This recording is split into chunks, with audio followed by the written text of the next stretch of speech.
కూర్చోండి, నేను తీస్తాను.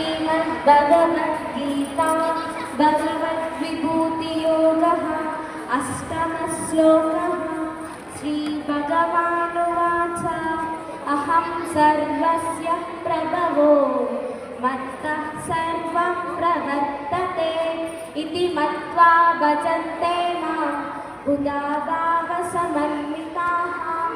తాత్పర్యము: శ్రీకృష్ణ భగవానుడు ఇలా పలికెను: నేను ఈ సర్వములైన ఆధ్యాత్మిక భౌగోళిక జగములకు కారణభూతుడను. సర్వం నా నుండియే ఉద్భవించింది. ఈ విషయాన్ని ఎవరైతే సంపూర్ణంగా తెలుసుకొని నా భక్తి యొక్క నిమగ్నులై ఉంటారో వారు నన్ను హృదయపూర్వకంగా అర్చింతురు అని శ్రీకృష్ణ భగవానుడు పలికెను. ఓం శ్రీకృష్ణ పరబ్రహ్మణే నమః. శ్రీమద్భగవద్గీత సాంఖ్యయోగః ద్వావింశతిః శ్లోకః.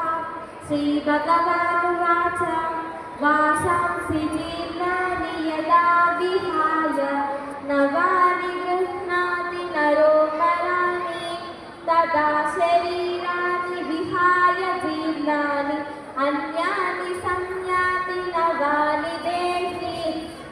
తాత్పర్యము: శ్రీకృష్ణ భగవానుడు ఇలా పలికెను: మానవుడు చినిగిపోయిన వస్త్రమును విడిచిపెట్టి నూతన వస్త్రమును ధరించినట్లే ఆత్మ కూడా శిథిలమైన దేహమును విడిచిపెట్టి నూతన దేహంలోకి ప్రవేశిస్తుంది అని శ్రీకృష్ణ భగవానుడు పలికెను. హరే కృష్ణ.